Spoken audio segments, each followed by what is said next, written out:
নমস্কার, ফিরে এসেছি তৃতীয় পর্বে। আমার আলোচ্য বিষয় ছিল সামাজিক মূল্য ও মানবিক মৌলনীতি। এবার আমি আলোচনা করব বর্তমান যুগ ও মানবিক মূল্য। আমার এই বর্তমান যুগে কি দেখছি, বর্তমান যুগে মানুষের জীবনে মূল্য নির্ধারিত হয় অর্থ দিয়ে। এই বর্তমান যুগটি হলো বৈশ্য যুগ। বিপ্র যুগের পরে বৈশ্য যুগ। আমি আগের পর্বে বিপ্র যুগের মানুষের অবস্থা নিয়ে আলোচনা করেছিলাম। বৈশ্য যুগ,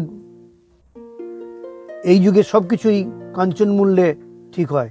যার টাকা আছে সেই টাকার মূল্যে তার সামাজিক মূল্য মানুষের নির্ধারিত হয়। অন্য কোনো গুণ তা না থাকলেও টাকা দিয়েই মানুষ সমস্ত সামাজিক মূল্যকে কিনে নিতে পারে।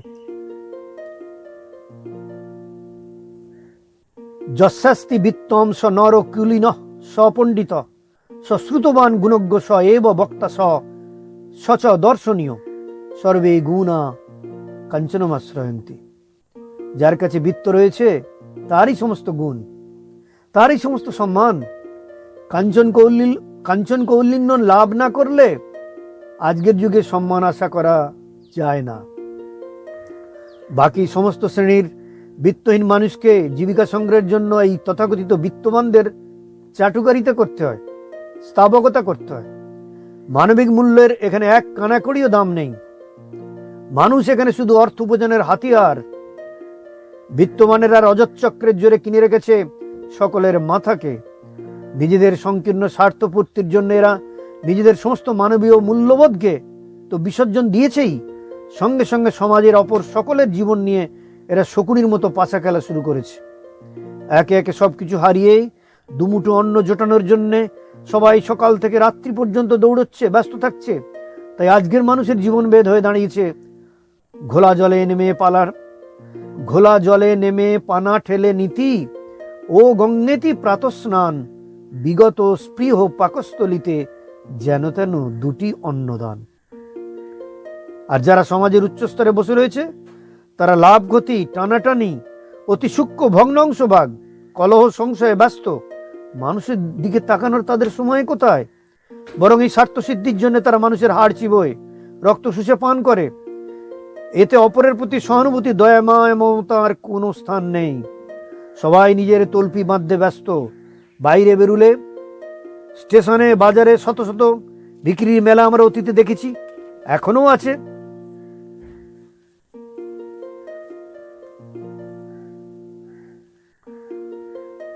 একদিকে বৃত্তের পাহাড় আর অন্যদিকে শুধু নেই রাজ্য।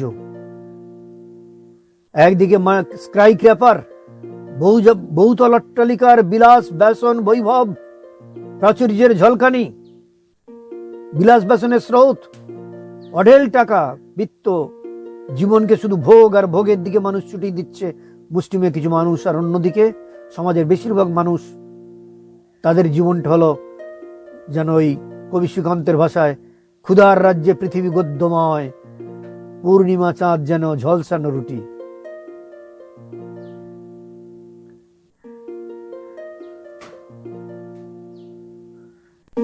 তাই আমরা দেখছি এই মানুষের, যারা নিপীড়িত মানুষ, ক্ষুধার্ত মানুষ, তাদের ক্রন্দন কারোরই কর্ণে প্রবেশ করে না। অথচ আরেকদিকে বিলাসবহুল গৃহের কোণে সমাজের গণ্যমান্য ব্যক্তিদের আপ্যায়িত করার জন্য খাদ্যের প্রাচুর্য, অপচয় মানুষের সভ্যতাকে উপহাস করছে। আজকের মানুষ শ্রদ্ধা করে তাদেরও যারা সমাজের বিভিন্ন পদে, বিভিন্ন উচ্চ পদে যারা অধিষ্ঠিত আছে। র্যাঙ্ক বা পদগি মানুষ মাহাত্ম দেয় আজকের মানুষ। রেলমন্ত্রী এলে তার জন্য স্টেশন মাস্টার কত না ব্যবস্থা করেন, কিন্তু সাধারণ যাত্রীদের স্বাচ্ছন্দ্যের দিকগুলো, তাদের কি বলবো অসুবিধার দিকগুলো একবারও একদিনে চোখ মেলে তাকানোর ফুরসত তাদের নেই, সেই স্টেশন মাস্টারের নেই। ফিলই করে না, আবশ্যকতা অনুভবই করে না।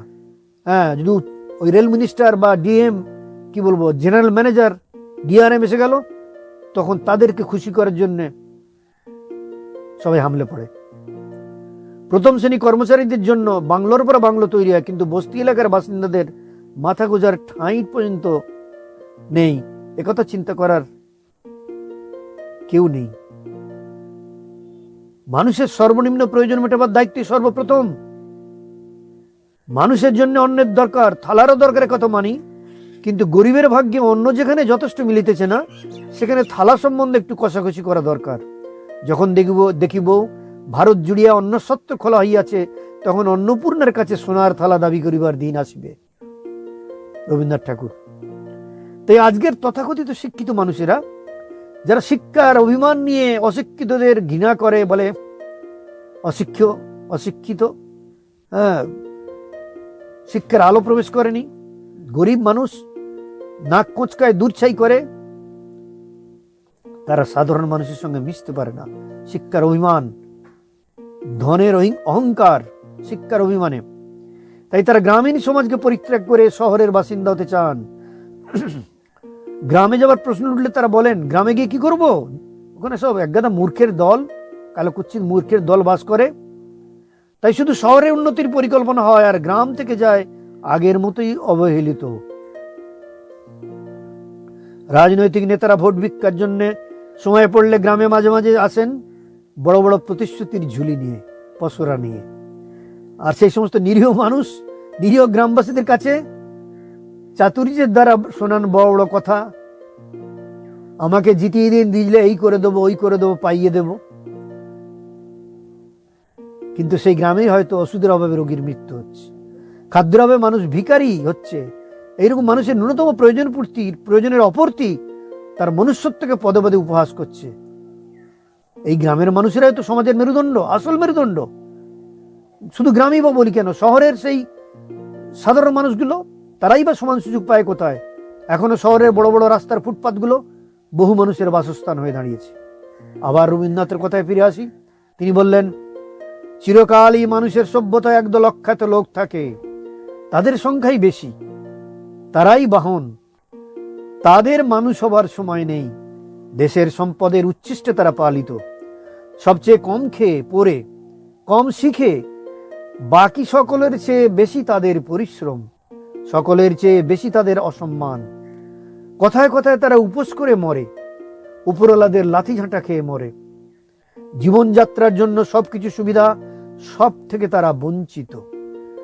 তারা সভ্যতার পেলসৌজ, মাথায় প্রদীপ নিয়ে খাড়া দাঁড়িয়ে থাকে, উপরে সবাই আলো পায়, তাদের গা দিয়ে তেল গড়িয়ে পড়ে, প্রদীপের নিচে থেকে যায় সবসময় অন্ধকারী।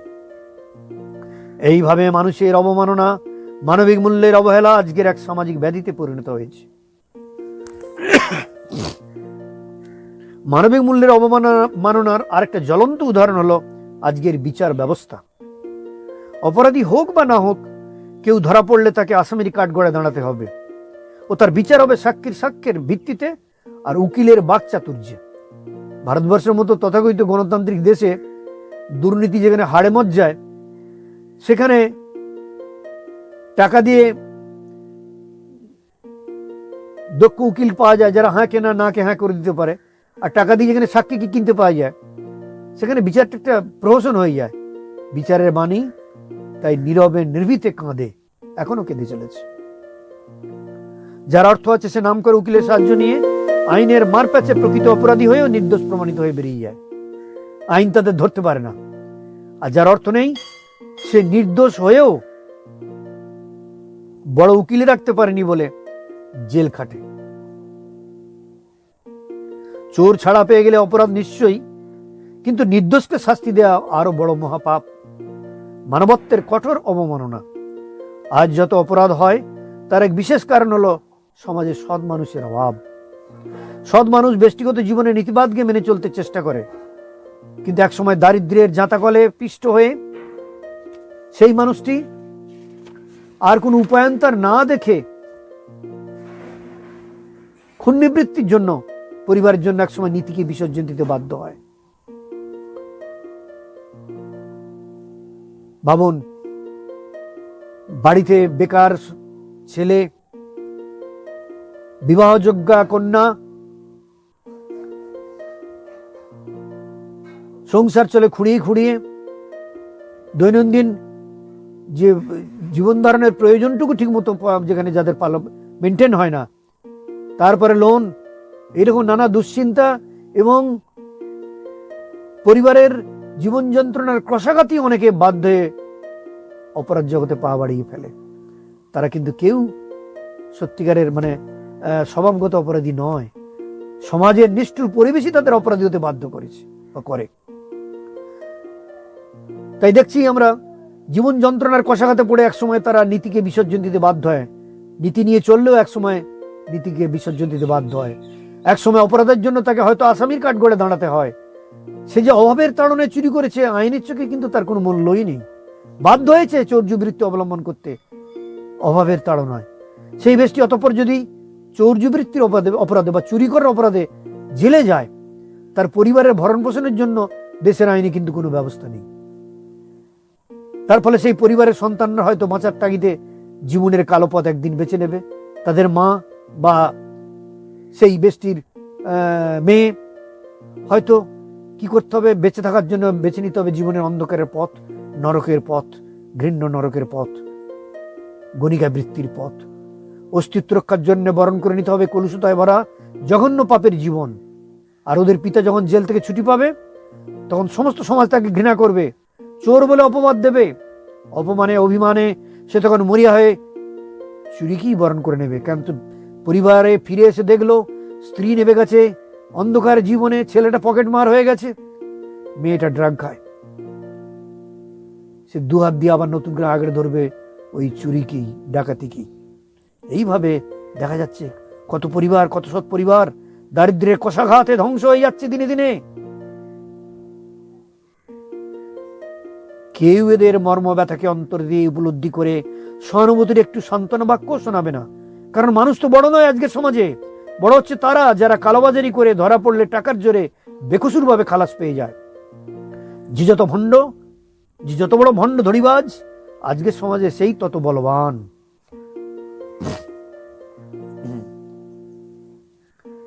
এবার আসি সমাজের এই অবস্থার পরিপ্রেক্ষিতে এবার প্রাউড দর্শনে বলা হচ্ছে সদ্বিপ্রের নয়া মতবাদ, মানবতাবাদ। সদ্বিপ্রের নয়া মানবতাবাদ কি? সেখানে বলা হচ্ছে সদ্বিপ্রের কাছে মানুষের জীবনে মূল্য আর সবকিছুর মূল্য কি অতিক্রম করে যায়। প্রাউড প্রবক্তার মতে রাষ্ট্রই হোক আর শাস্ত্রই হোক, সমাজই হোক আর ধর্মই হোক, সব কিছুর সার্থকতা আছে মানুষের জ্ঞানের মধ্যে, সংস্কৃতির মধ্যে, স্বাস্থ্যের মধ্যে, জীবনের প্রাচুর্যের মধ্যে, মনুষ্যত্বকে পরিপূর্ণ মহিমায় বিকশিত করে তোলার মধ্যে। মানুষকে বিকশিত করে তোলার জন্য সভ্যতার সমস্ত উপকরণ, রাষ্ট্রের যত বিচিত্র রূপ, মতবাদের যত বৈচিত্র্য, যত বিধিনিষেধ, শাস্ত্রের যত অনুশাসন, মানুষ যদি আত্মপ্রকাশের সুযোগ থেকে বঞ্চিত হয়ে রইল, তার দেহ যদি স্বাস্থ্যে সবল, বুদ্ধি যদি জ্ঞানে সতেজ, হৃদয় যদি প্রেমে বিশাল হবার সুযোগ না পেল, তবে কিসের জন্য রাষ্ট্রের ইমারত, কিসের জন্য বিধি ব্যবস্থা, কিসের জন্য সভ্যতার এত সাজ সরঞ্জাম? রাষ্ট্র যদি জীবনের লক্ষ্যে পৌঁছানোর পথে সহায়ক না হয়, অন্তরায় হয়, তবে সে মানুষের আনুগত্যের উপরে কোনো দাবি করতে পারে না। কারণ মানুষ রাষ্ট্রের চেয়ে বড়, মানুষ রাষ্ট্রের চেয়ে বড়। মানুষের জন্যই তো রাষ্ট্র, মানুষের জন্যই যত বিধিবিধান বড় নয়, মানুষই বড়। তাই সেই মানুষের মনুষ্যত্বকে প্রতিষ্ঠা করার জন্য দরকার হলে সবকিছুর খোল নলচে বদলাতে হবে।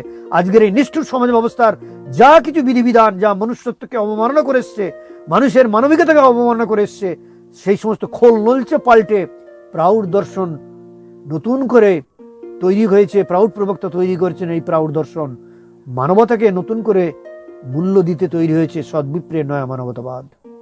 রবীন্দ্রনাথের ভাষায় মানুষের পরিবর্তে বিচার ও আইন, রুটির পরিবর্তে পাথর।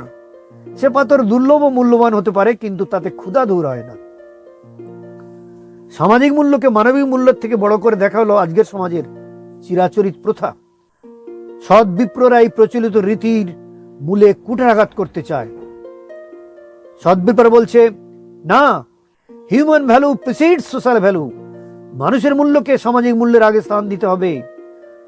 মানুষ নিয়ে সমাজ, এই সামাজিক মূল্য মানবিক মূল্যের উপর ভিত্তি করেই তৈরি হবে। অর্থাৎ সামাজিক মূল্য তাদেরই প্রাপ্য হবে যারা মানুষের মানবিক মূল্যকে সম্মান করবে। প্রথমেই বলা হয়েছে মানবিক মূল্য মানে মানুষের সুখ দুঃখ, আশা নিরাশাকে সহানুভূতির চোখে দেখে তাকে প্রজ্ঞা ঘন চৈতন্যের সঙ্গে মিশিয়ে দেবার মিশিয়ে দিয়ে দেবত্বের মহিমায় প্রতিষ্ঠিত করা। এই দেবত্বে প্রতিষ্ঠিত করতে গেলে তার দৈহিক, মানসিক ও আধ্যাত্মিক এই 3 ক্ষেত্রেই উপযুক্ত পরিবেশ রচনা করতে হবে। প্রতিটি মানুষের দৈহিক, মানসিক ও আত্মিক ক্ষেত্রে বিকশিত হবার জন্মগত অধিকার রয়েছে। সমাজের তাই কর্তব্য মানুষের এই অধিকারকে যথাযথ স্বীকৃতি জানানো। সমাজ এই স্বীকৃতি দেয়নি বলেই মানুষের জীবনে আজ এত হাহাকার। আজ যাকে আমরা ঘৃণা করছি, যে সমস্ত বকে যাওয়া ছেলেগুলোকে আজ আমরা তুচ্ছ তাচ্ছিল্য করছি, সমাজ যদি তাদের উপযুক্ত সুযোগ দিত, তবে তাদের মধ্য থেকেই কে বলতে পারে যে মহান মনীষীর আবির্ভাব হতো না? যে নারী আজ পেটের দায়ে গণিকাবৃত্তি অবলম্বন করেছে, সমাজ যদি তাদের অন্তরে ব্যথাকে বুঝে বাঁচার মতো বাঁচার ব্যবস্থা করে দিত, তবে কে জানে তাদের মধ্য থেকে আমরা মহান ব্যক্তিত্বের জননীকে দেখতে পেতাম, তারাও হয়তো রত্নগর্ভা হতো। কিন্তু আজ সমাজে মানবিক মূল্যের স্বীকৃতি নেই বলেই কত মহান ব্যক্তিত্ব অঙ্কুরেই শুকিয়ে ঝরে পড়ছে। ধুলার ধরণীতে এইরকম অনেক মহৎ সম্ভাবনা অঙ্কুরেই শুকিয়ে ঝরে পড়ছে। সৎ বিপ্রেরা এই ভুল ইন্টিত মানবতার নবোত্থানের সূত্রপাত করবে। সৎ বিপ্রদের কাছে তাই কেউ পাপী বলে গণ্য নয়। এরা কাউকে শয়তান বলতে পারে না। মানুষ শয়তান হয়, পাপী হয় তখন যখন উপযুক্ত পরিচালনা, পথ নির্দেশনের অভাবে সে তার কুপ্রবৃত্তির তাড়নায় কাজ করে ফেলে, অপরাধ করে ফেলে। যদি তার এই কুপ্রবৃত্তিগুলোকে সুপ্রবৃত্তির দিকে প্রবাহিত করে দেওয়া যায়, চালিয়ে দেওয়া যায়, তখন সে আর শয়তান থাকবে না, সে তখন দেবতাতে পরিণত হবে। প্রত্যেকটি মানুষই স্বভাবগতভাবে আসলে দেব শিশু। মেন আর ডিভাইন চিলড্রেন। এই তত্ত্বটাকে মনে রেখে সমাজের প্রত্যেকটি কর্মপদ্ধতি প্রাউটিস্টরা তত সৎ বিপ্রেরা করবে। সৎ বিপ্রেরা তাই যে অপরাধ সংহিতা বা দণ্ড সংহিতা তৈরি করবে, তাতে মানুষকে শাস্তি দেয় নয়, সংশোধন করাই উদ্দেশ্য। কারাগার তৈরি না করে তাই তৈরি করা হবে সংশোধনাগার। যদিও আজকে অনেক জেলকে সংশোধনাগার নাম দেওয়া হয়েছে, কিন্তু সেই সংশোধনাগারে কজন সত্যিকারের সংশোধন হচ্ছে আমাদের সন্দেহ থেকেই যায়। নেই তার রূপরেখা, তার পরিকাঠামো। সত্যিকারের সংশোধন করে একজন খাঁটি আদর্শ মানুষ তৈরি করার সেই পরিকল্পনা বা তত্ত্ব কোনো কিছুই আজকের সমাজে যারা নিয়ামক বা শাসকবর্গ যারা পরিচালনা করছে, তারা এসব কিছুই জানে না। এই জিনিস তাদের করায়ত্তের বাইরে। কেননা প্রাউড দর্শন যে কথা বলেছে, সেইটা বাস্তবায়িত করতে গেলে যারা বাস্তবায়িত করবে, সেই পরিচালক বর্গ, তাদের আগে সৎ, খাঁটি, আদর্শ মানুষ হতে হবে, তবেই দর্শন বাস্তবায়িত হতে পারবে। যাই হোক, যারা জন্মগত কারণে অপরাধী নয়, যারা বৃত্তিগত ত্রুটির জন্য অন্যায় করে ফেলে, তাদের সেই ত্রুটি দূর করে মানুষ হিসেবে গড়ে তুলতে হবে। যারা অভাবের তাড়নায় অপরাধ করে, তাদের অভাব দূর করে দিতে হবে। অর্থাৎ ত্রুটি, অপরাধের মূল কারণে কি সেই সমস্যাটা সমাধান করতে হবে। সবাইকে একসঙ্গে নিয়ে চলার মধ্যেই হলো সমাজের সার্থকতা। এটা সদ্বিপ্ররা সবসময় মনে রেখেই চলবে। কেউ যদি যাত্রাপথে পেছিয়ে পড়ে, গভীর রাত্রি তমিশ্রায় দমকা হাওয়ায় যদি কারো দ্বীপ নিভে যায়, তবে তাকে অন্ধকারের মধ্যে একলাটি ফেলে দিয়ে গেলে তো চলবে না, তার হাত ধরে তুলে নিতে হবে। নিজের প্রদীপের দীপশিখায় জ্বালিয়ে দিতে হবে তার নিভে যাওয়া দীপকের শিখাকে। ভর্তিকাল লইয়া হাতে চলেছিল একসাথে, পথে নিভে গেছে আলো পড়ে আছে, তাই তোমরা কি দয়া করে তুলিবে না হাত ধরে? অর্ধদণ্ড তার তরে থামিবে না ভাই? নিশ্চয়ই থামতে হবে, কারণ তা না করলে তো সমাজের মূল শক্তির কোনো দামই থাকে না, মনুষ্যত্বের কোনো দামই দেওয়া হয় না। তাই তো ঋষি বলেছেন, সমমন্ত্রেণ জায়তে ইতি সমাজ, সমানম এজতে ইত্যর্থে সমাজ। অর্থাৎ সবাই মিলে একসাথে চলার নামই হলো সমাজ। আর সেই উপনিষদের ঋষি যে বৈদিক মন্ত্র, সংগচ্ছদ্দং সংবদদ্ধং সংবমনাং সিজানতাং দেবাভাগং যথা পূর্বে সংজানানা উপাসতে। এই যে আরো আছে মন্ত্র, আমি আর পুরোটা যাচ্ছি না। এই যে মন্ত্র, বৈদিক মন্ত্র, তার নিগলিত অর্থ হলো কি? আমরা সবাই একসাথে চলবো, সবাই মিলে এক মনের ভাব প্রকাশ করব। এই যজ্ঞের হবি যেমন ঋষিরা মিলেমিশে ভোগ করে, ঠিক তেমনি আমরা এই সমাজের জাগতিক সম্পদ মিলেমিশে ভোগ করব। স্পিরিট অফ ইউনিটি, এটা হলো মূল কথা। তাই যে পাপী, তাপী, চোর, চরিত্রহীন, অপরাধী যে কেউ হোক না কেন, এগুলো তার বাইরের পরিচয়। ভেতরে সে পবিত্র হওয়ার সম্ভাবনায় ভরপুর। সেই সম্ভাবনার উদ্বোধন করাই সদ্বিপ্রদের ব্রত হবে। তারা মানবিক মূল্য প্রদানে কখনো বাজবিচার করবে না। অতি ঘৃণ্য কাজ করার জন্য শাস্তি হবে তার নিশ্চয়ই, কিন্তু তাকে ঘৃণা করে তাকে না খেতে দিয়ে শুকিয়ে মেরে ফেলা মানবতাবাদী সদ্বিপ্রদের দ্বারা কখনোই হয়ে উঠবে না। তাই তো আমরা দেখি এই মানবতাবাদের ভাস্বর উদাহরণ আমরা দেখি মহাপ্রভু শ্রী চৈতন্যের সময় রোগগ্রস্ত যবন হরিদাসকে শুশ্রূষা করার পবিত্র কর্তব্যটুকু পালন না করে সমাজ নেতারা তাদের পুঁথি আঁকড়ে পড়ে থাকতে পেরেছেন, কিন্তু মহাপ্রভু শ্রী চৈতন্যের পক্ষে তা সম্ভব হয়নি। তাই তো তিনি তাকে নিজের কোলে নিয়ে শুশ্রূষা করে মানবিক মূল্যকে শ্রদ্ধা করেছেন। আমরা চৈতন্য প্রভুর জীবনীতে দেখতে পাই, ভগবান শ্রী চৈতন্য সে সময় এমন এক যুগে জন্মগ্রহণ করেছিলেন, জাতপাত, ছোঁয়া, স্পৃশ্য, অস্পৃশ্য, নির্যাতির, তথাকথিত নির্যাতির মানুষকে ছুলে চান করতে হতো, জাত যেত, ইত্যাদি ইত্যাদি। এত সমাজে ভেদাভেদ ছিল। তো গল্প নয়, সত্য কাহিনী যে এই হরিদাস, যৌবন হরিদাস বলা হতো, সমাজের চোখে তারা হলো ম্লেচ্ছ, নির্যাতি, কিন্তু সে ছিল কৃষ্ণ ভক্ত হরিদাস। তাই কি করত, তরুণ নিমাই সন্ন্যাস জীবনের আগে তরুণ নিমাই কি করত, তাকে বারে বারে ছুঁয়ে ফেলতো, বারে ছুঁয়ে দিত, আর সমাজের বিধান অনুসারে তাকে স্নান করতে হতো বারবার, এমনকি শীতকাল হলেও সন্ধ্যাবেলা হলেও স্নান করতে হতো। তাই প্রভুকে, ওই নিমাইকে দেখলেই যমন হরিদাস দৌড়ে পালাতে চাইতো, আর নিমাই তার পেছনে পেছনে দৌড়াতো, গিয়ে তাকে দৌড়ে গিয়ে জাপটে ধরে ফেলতো। শেষে বাধ্য হয়ে কেঁদে বলতো, প্রভু তুমি আমাকে বারে বারে কেন ছুঁয়ে ফেলো, জানো তো আমাকে ছুঁলে তোমাকে স্নান করতে হবে।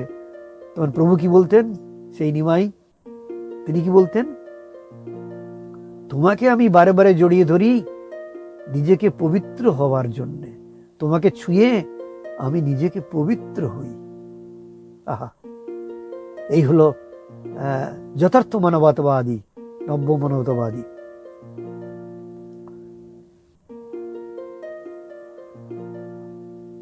আমি আমার বক্তব্যের এই তৃতীয় পর্বের বক্তব্য এখানে ইতি টানছি। ফিরে আসবো পরের বক্তব্যে, পরের পর্বে। ধন্যবাদ, নমস্কার।